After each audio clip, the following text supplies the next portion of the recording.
All right. Chapter 41, Prince Dvjhr. The king becoming graces, as justice, verity, temperance, stableness, bounty, preserance, mercy, lowliness, devotion, patience, courage, fortitude.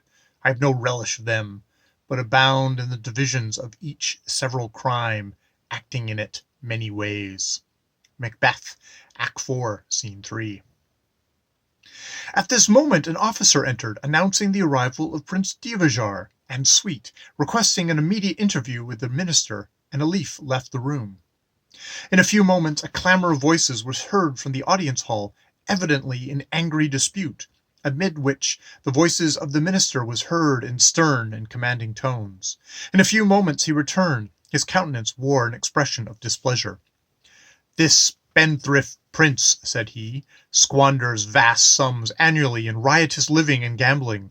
His conduct has been a source of great grief and anxiety to his unfortunate father, who has nearly impoverished his own private resources in paying his debts. None of the prince's companions will lend him a single garnata, nor will his security, for they are as deeply in debt as he. He has borrowed large sums from the money-lenders, who are pressing their claims to satisfy their demands. He is urging me to issue an order of the Lord High Treasurer of the Exchequer that his debts be paid out of the royal treasury, which I have refused, until a special meeting of the cabinet is called to consider the question, and I doubt whether they will accede to his request." "In some kingdoms of our terrestrial world," said I, "we have a few specimens of these royal spendthrifts who live only for pleasure and give their parents no little trouble in this respect. But their subjects seem quite willing to be taxed for their support, and pay obsequies to the court to them. I am sorry to say not a few of our snobbish Americans, who adore titles and ape foreign manners, court introductions to them, esteem it one of the highest earthly honors.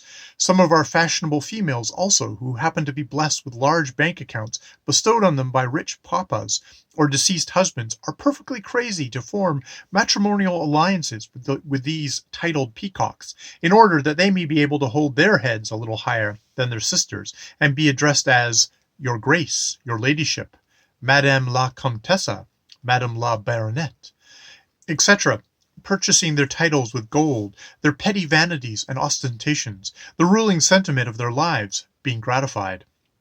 I shall satisfy a few of the more pressing claims out of my own private means, though I hardly expect to receive any thanks from this ungrateful prince." And as he drew up his check on his private banker for a large amount payable to the Dvjhr's order, I ventured the remark that I feared that he erred on the side of generosity in thus contributing to the indulgences of a royal squanderer. "Perhaps so, but I do so for the sake of peace in the royal household, and to save our unfortunate king the repetition of many a painful scene through which he has passed." Then, rising from his chair, "Come with me and see the sort of company this prince keeps, and you may judge what is in store for this unhappy kingdom when he assumes the throne." We entered the reception room, which communicated by doors and windows with the garden of the palace. Prince Dvjhr, with a dozen of his suite, were assembled around a table, partaking liberally of the refreshments and wines served by the attendants of the minister's household. I took the opportunity to observe this specimen of royalty more closely. He was of tall stature and athletic form. His rather handsome countenance was stamped with the indelible impress of evil passions, duplicity, and cruelty. His eyes were furtive and treacherous, his bearing haughty, arrogant, and disdainful. His companions were dukes, lords, barons, etc., many of the Prince Pluto-Martian descent. Some were young and handsome, but their expressions were dissolute, and their countenances showed the effects of dissipation. The rest were made up of royal weaklings and fops of effeminate appearance and manners. They were attired in rich and elegant costumes, glittering with orders and decorations. They wore the keen and deadly Martian rapier and other weapons, ready to draw on the slightest provocation. They had evidently returned from a prolonged pleasure excursion. Their voices were loud and boisterous, their laughter flippant, and they were amusing themselves with coarse anecdotes, ribald jest, and double entendre. Most of them looked extremely blasé, and indulged the fashionably languid drawl so popular among certain swell aristocratic circles. A leaf advanced and presented the check to the prince. I hope this will relieve your highness from the temporary embarrassment, he said. The prince took it with an air as if he were conferring a high favor on the minister, and glanced at it carelessly. Thanks. We appreciate the kindness of your excellency, then passed it to a foppishly attired nobleman at his side. Duke, attend to this little matter for us. The prince always used the plural number when speaking of his royal self. Duke Dandyprat, who was his cousin, received it gingerly with the tips of his fingers. Dear me, couldn't your excellency have made it a little higher figure? The amount must satisfy his highness's creditors for the present, replied the minister with a slightly perceptible sneer. But really, we must quiet these beastly money-lenders. Excessively nasty to be obligated to come in contact with, Daven't you... Damn it, away, you knave! It is to be regretted that your grace is under the painful necessity of so doing. Still, we can hardly do without them sometimes. Oh, yes, remarked Sir Julius Jackanapes. We admit the fact, but bless my soul, very distressing. Nevertheless, the vulgar, unappreciative swine, no souls above gold gargantuans and per cent. Isn't that so, me lads? Me lads, loudly applauded Sir Julius's profound and original observation. Beg pardon, squealed a weakling at his elbow. By the way, what's the figure? 50,000 garnets, replied a keen, sharp-nosed personage, evidently the prince's agent or man of business, putting the check complacently in his pocketbook. The amount was equal to 1 million U.S. currency. Awfully nice, chirruped the weakling. Very, very charming, drawled a darling little duke. Demmed handsome, must say, puffed Baron Bilbrox, whose obese abdomen, dropsical legs, and red nose would have astonished Jack Falstaff. Egad, me lads, we must drink to his excellency's noble health. Oh, of his... Oh, course he must pay a compliment to his noble minister of state, grunted Sir Gregory Gutnog, Earl of Ertonmall and Count Crapulence, a highly presentable trio of Pluto Martian prize hogs, who looked as if they'd been fed on pork chops, brandied cherries, and deviled crabs. The noble health was liberally guzzled all around, to which Elif briefly responded, then, taking my arm, he drew me forward. Your Royal Highness and my lords of Sundor-Luzon, I take the pleasure of introducing in my honored guest, Lieutenant Hamilton, an inhabitant of the Republic of Earth, and a citizen of its greatest republic, the United States of America. And I bowed to the royal party. The prince slowly and methodically affixed his monocle to his left eye, screwed up the brow, nose, and mouth on that side, and letting down the corresponding features on the other to hold this important optical instrument in position, and favored me with a long and leisurely stare, sufficiently vacant, quite comme il fait, and strictly in accordance with the accepted aristocratic modes prevailing in full flower among certain fashionable circles, and deliberately turned his back on me. Duke Dandyprat, who often acted as spokesman for his highness, raised his optical, stared at me a la mode, then drawled, Egad! Have heard of the individual before. Perhaps we've seen him somewhere, but bless me so, can't precisely rememberth. The fops, dukes, and weaklings followed suit, favoring me with their optical observations and audible comments on my personal appearance, etc., as if I were some circus or dime museum freak, trotted out for their special amusement. Elif restrained his resentment at the insolent boorishness of the crowd. For my own part, I was only waiting an opportunity to pull the royal noses all around. I propose the health of the planet Earth and the United States of America, said Elif, and the attendants filled glasses. Oh, yes, drawled the Duke. Oh, everything's star. White, wealthy, quite pretty. Don't know much about it. Inhabitants dreadfully barbarians, we are told. The lordlings laughingly consumed at the Duke's sally. The toast was drunk. I briefly responded, Elif being my only listener, the lords chatting amongst themselves. Elif now proposed the health of Mandal Ultima, which was drunk only by 1/3 of the party. Here's health to Duke Altheon and Prince Altafora, said I, drawing a bow at the venture. offers that toast?" sneered His Royal Highness, wheeling about and staring loftily around.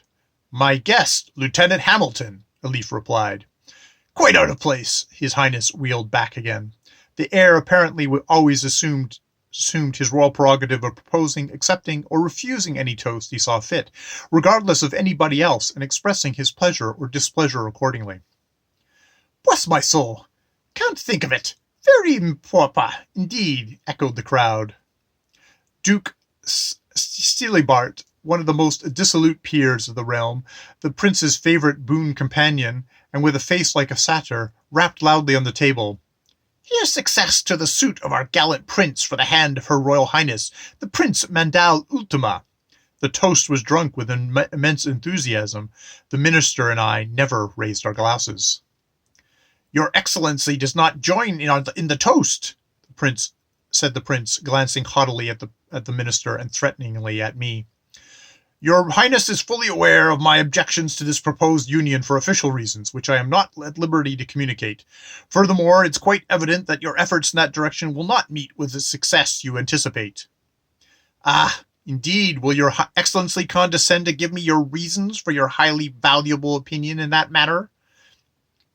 "For the simple fact that you have made no apology to Duke Alphalon nor to Prince Altafora for your conduct at the princess's festival."